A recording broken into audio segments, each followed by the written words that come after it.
பல்பி tamarind சேனலுக்கு நான் உங்களை வர வைக்கிறேன். இன்றைக்கி நம்ம ட்ரைகலர் மைதா கேக் எப்படி செய்யுதுன்னு பார்க்கலாம். அதுக்கு தேவை 3 கப் மைதா, 3 கப் சர்க்கரை, தேவையான எசன்ஸ், கலர். இதுக்கு நம்ம 3 கலர் எடுத்துக்கலாம். நம்ம மைதா 300 கிராம் எடுத்துக்கிறோம், 3ஆக பிரிச்சுக்கிறோம். சுகர் 600 கிராம் எடுத்துக்கிறோம், 3ஆக பிரிச்சுக்கிறோம். 300 மில்லி நெய் எடுத்துக்கிறோம், அதுவும் 3ஆக பிரிச்சுக்கிறோம். வெனிலா எசன்ஸ் எடுத்துருக்கோம். கலர் 3 எடுக்கணும். இங்கே நம்ம பச்சை, சாஃப்ரன், பத்ததுக்கு ஒயிட். ஸோ ஒயிட்டு கலருக்கு ஒன்றும் போட தேவையில்லை, அதனால 2 கலர் தான் எடுத்து வச்சுருக்கோம். ஸோ இந்த கேக் பண்ணுறதுக்கு நம்ம எல்லாத்தையும் 3ஆக பிரித்து வச்சுக்கலாம். நம்ம 3 கலரில் பண்ண போகிறோம். ஒரே ப்ராசஸாக திருப்பி நம்ம வேறு கலரை போட்டு பண்ணணும். ஸோ ஃபஸ்ட்டு ஒரு அடிகனமான ஒரு வானொலியை நம்ம மிதமாந்தியில் வச்சிடலாம். அதில் 1 கப் மைதா 100 கிராம் எடுத்துக்கோங்களேன். ஸோ 100 கிராம் மைதா போட்டு அதுக்கு ஈக்குவலாக 100 மில்லி நெய் அதையும் போட்டு ரெண்டையும் நல்லா கலந்து அதுக்கு எப்போ வரைக்கும் அந்த மைதாவும் அந்த நெய்யும் சேர்ந்து நல்லா வெந்து வரதோ அது வரைக்கும் நம்ம நல்லா அதை காய்ச்சி எடுத்து வச்சிடலாம். அதுக்கப்புறம் இன்னொரு வானொலியில் நம்ம 1 கப் மைதாவுக்கு 200 கிராம் சர்க்கரைன்னு சொல்லியிருக்கோம். அதை போட்டு அதுக்கு தேவையான தண்ணி ஒரு அரை கப்பு தண்ணி போட்டு அது நல்லா கரைஞ்சி பாயில் ஆகி ஒரு கம்பி பதம் வர வரைக்கும் அதை பண்ணி சுழிச்சிக்கோங்க, காய்ச்சிக்கோங்க. அதில் வனிலா எசன்ஸு, அப்புறம் எந்த கலர் ஆட் பண்ண போகிறோமோ அந்த கலரை போட்டு இந்த மைதா மாவை நம்ம இப்போ நல்லா நெய்யோட வறுத்து வேக வச்சு வச்சுருக்கோம் இல்லையா, அதை அந்த சிரப்பில் போட்டு எல்லாத்தையும் நல்லா மிக்ஸ் பண்ணிவிட்டு நல்லா 2 கம்பி பதம் வர வரைக்கும் நல்லா சட்டி விட்டு அந்த மாவு வரணும், நடுவில் வரணும். அந்த ஸ்டேஜில் எடுத்து ஒரு நல்ல தட்டில் நெய் தடவி வச்ச தட்டில் நீங்கள் அதை அப்படியே ஊற்றி பரவி வச்சுடுங்க. அதே மாதிரி அடுத்த ப்ராசஸ் திருப்பி 100 கிராம் மைதா எடுத்து அதை 100 கிராம் நெய்யை விட்டு நல்லா கலந்து எடுத்து வச்சுட்டு திரும்பி அதுக்கு சர்க்கரை பாகு பண்ணி அதில் வேறு கலர். ஸோ நம்ம இங்கே க்ரீனு, ஆரஞ்சு, ஒயிட் யூஸ் பண்ண போகிறோம். 3யும் ஒன்று மேலே ஒன்று ஊற்ற போகிறோம். ஸோ பாருங்கள், நல்லா மைதா மாவும் அந்த நெய்யும் கலந்து வந்துட்டுருக்கு. ஸோ இப்போ அதை நம்ம ஒரு கப்பில் ஊற்றி வச்சிடலாம். அது வெந்துருச்சு. ஸோ இப்போ நம்ம ஒரு இன்னொரு சட்டி எடுத்து வச்சுட்டு அதில் சர்க்கரை ஒரு 100 கிராம் மைதா மாவுக்கு 200 கிராம் சர்க்கரையை போட்டு அதுக்கு அரை கப் தண்ணியை ஊற்றி அதை நம்ம நல்லா பாகு காய்ச்ச போகிறோம். ஸோ ஒரு கம்பி பதம் வந்ததுக்கப்புறம் நம்ம அதை வனிலா எசன்ஸ் கொஞ்சம் போட்டு என்ன கலர் போடணுமோ அதை போட்டுக்கலாம். ஸோ இங்கே நம்ம சாஃப்ரன் கலர் யூஸ் பண்ண போகிறோம்.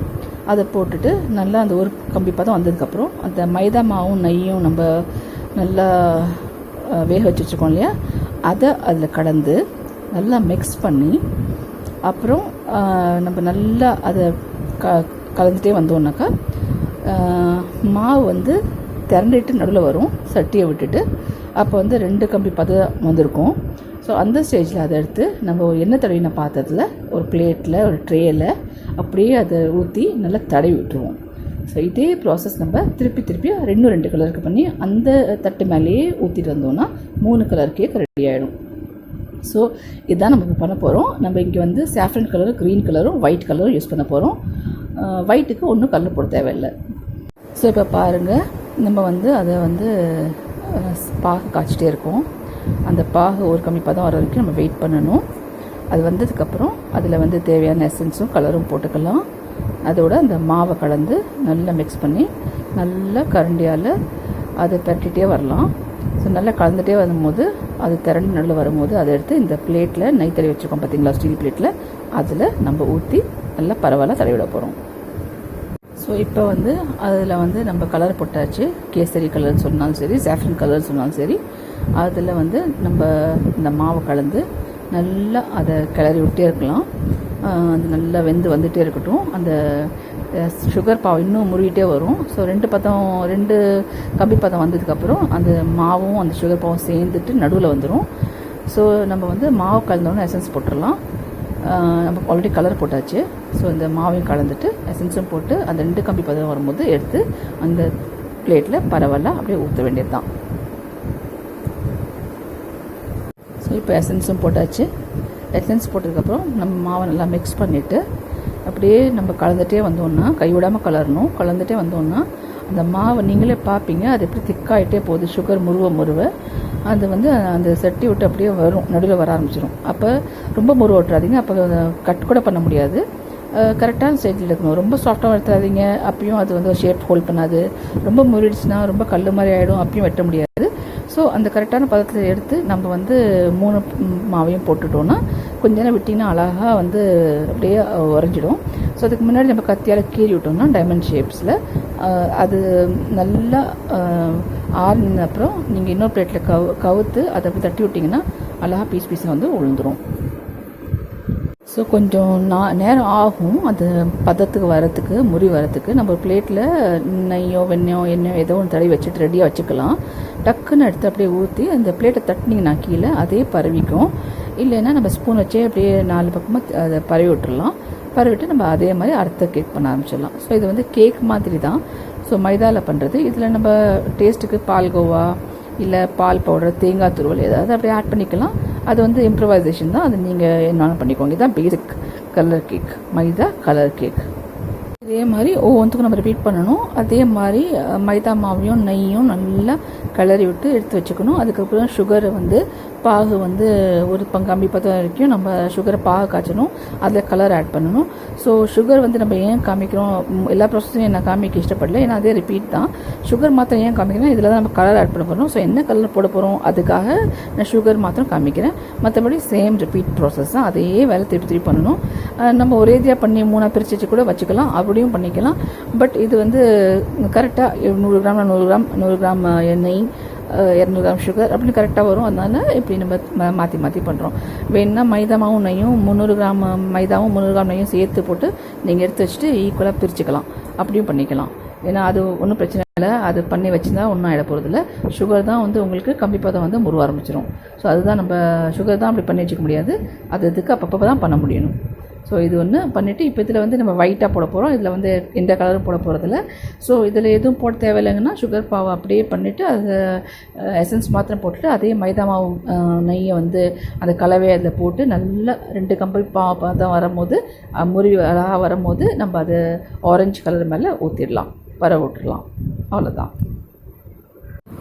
ஸோ இப்போ வந்து எசன்ஸ் ஆட் பண்ண போகிறோம். கலர் வந்து இந்த இடத்துல நம்ம போடலை. ஸோ எசன்ஸ் ஆட் பண்ணிவிட்டு அந்த மைதா மாவு கலவையை போட்டு அதே மாதிரி நம்ம சொன்ன மாதிரி மிக்ஸ் பண்ணிவிட்டு நல்லா கைவிடாமல் கிளறிட்டு அது நல்லா சட்டி விட்டு வரும்போது நம்ம இது அந்த ஆரஞ்சு மேலே போடலாம்.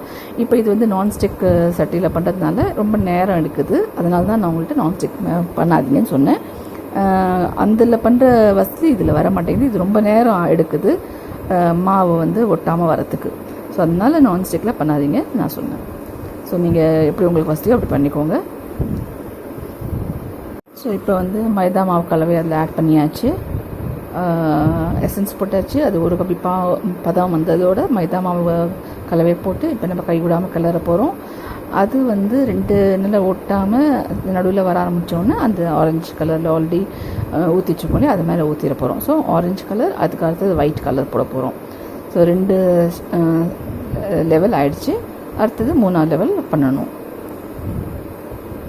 இது இந்த கலர்லாம் நீங்கள் போட்டுக்கலாம். நம்ம வந்து இந்தியன் ஃப்ளாக் கலர் அப்படி போடுறோம், நீங்கள் எது வேணால் போட்டுக்கோங்க. அது வெட்டி வைக்கும்போது இந்த கலராக தெரியுது, ரொம்ப அழகாக இருக்கும். இந்த மாதிரி கேக்கில் கூட பண்ணலாம். கேக்கு மாவு இந்த மாதிரி 3ஆக பிரிச்சுக்கிட்டு 3 கலரில் பண்ணி கேக்கில் ஒன்று மேலே ஒன்று மாவு ஊற்றி நம்ம பேக் பண்ணலாம். ஸோ அதே மாதிரி தான் இது மைதா மாவில் நம்ம இந்த மாதிரி பண்ணுறோம், பேக் பண்ணல, ஸ்வீட்டாக பண்ணுறோம். ஸோ 2 ஸ்ட்ரிங் கன்சிஸ்டன்சி வர வரைக்கும் நம்ம அதை கிளறிட்டே இருக்கலாம்.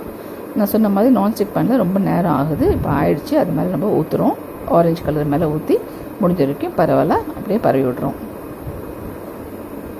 இது டைமிங் ரொம்ப முக்கியம். அடுத்தது 3ஆவது எசன்ஸ் பண்ணுறோம். ஸோ இங்கே வந்து அதே மாதிரி மைதா மாவும் நெய்யும் நம்ம கலந்து எடுத்து வச்சாச்சு.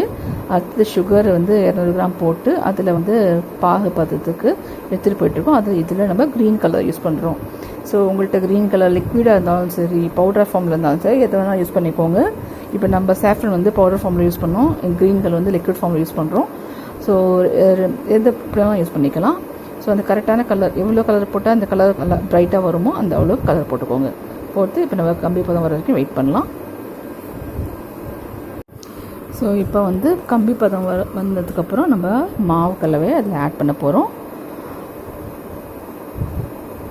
அதையும் அதே மாதிரி நல்லா மிக்ஸ் பண்ணி 2 கம்பி பதம் வந்தோடனே அதை இறக்கி அந்த ஒயிட் கலர் மேலே போட போகிறோம். ஸோ இந்த பண்ணுற ஸ்டேஜ் நம்மளுக்கு அது முறுவுறது கரெக்டாக இருக்கணும். கரெக்டாக எடுத்தோன்னா கேக் பீஸ் அழகாக வரும். சரியாக எடுக்கலைன்னா ஹார்டாக சாஃப்டாக மாறி வரும். வெட்டுறதுக்கு ரொம்ப கஷ்டமாக இருக்கும். ஸோ இது எவ்வளோ எக்ஸ்பீரியன்ஸாக இருக்கவங்களுக்கு கூட தடுமாறும். ஸோ அதனால் கொஞ்சம் பார்த்து தான் பண்ணணும். சட்டியோட கரெக்டான சட்டி எடுக்கணும். சில இது ரொம்ப சூடாகும், சில இது கம்மி சூடாகும். நான்ஸ்டிக்கு, சாதாரண ஆர்டினரி சட்டி, இந்த டிஃப்ரென்ஸ் இருக்குது. மெஷர்மெண்ட்ஸ் இருக்குது. அப்புறம் கை இது எவ்வளோ நேரம் கலர்றோமோ அது கரெக்டான சைடில் எடுத்துடணும். ரொம்ப முறுவட்டோம்னா அது கல் மாதிரி ஆகிடும். முன்னாடி எடுத்துட்டோம்னா சாஃப்டாக பதமாக ஆகிடும். அது சரியாக வராது. ஸோ கரெக்டான பதத்தில் எடுத்தால் தான் அந்த கேக் சரியாக வரும். ஸோ இப்போ இதை நல்லா மிக்ஸ் பண்ணலாம்.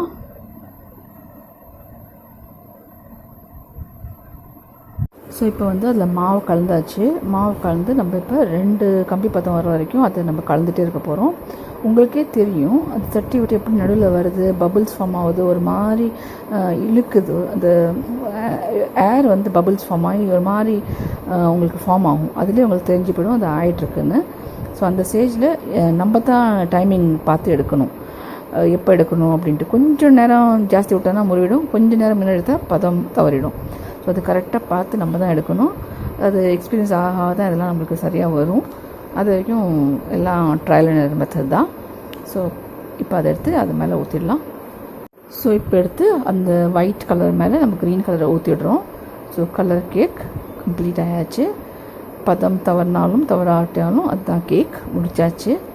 ஸோ இதுக்கு என்ன கரெக்டாக மெஷர்மெண்ட்ஸோ அதெல்லாம் பார்த்து பண்ணுங்கள். பலன்னு அழகாக இருக்குது பாருங்கள், லைட் க்ரீன் பிஸ்தா க்ரீன் கலரில். ஸோ இது ஆற விடணும். கொஞ்சம் ஆறுனதுக்கப்புறம் நம்ம இதில் கத்தி வச்சு டைமண்ட் ஷேப்பில் வெட்டிக்கலாம். வெட்டிட்டு ஃபுல்லாக ஆறுனதுக்கப்புறம் இன்னொரு பிளேட் வச்சு அப்படியே திருப்பி விட்டிங்கன்னா தனித்தனியாக உழுந்துடும், ஒழுங்காக பதமாக இருந்துச்சுன்னா. ஸோ இதுதாங்க கலர் கேக் ரெடி ஆகிடுச்சு. இது கொஞ்சம் நேரம் ஆறுனதுக்கப்புறம் நம்ம அதை ஷேப்பில் வெட்டிக்கலாம். மேலே கீரல் போட்டுடலாம் கத்தியால்.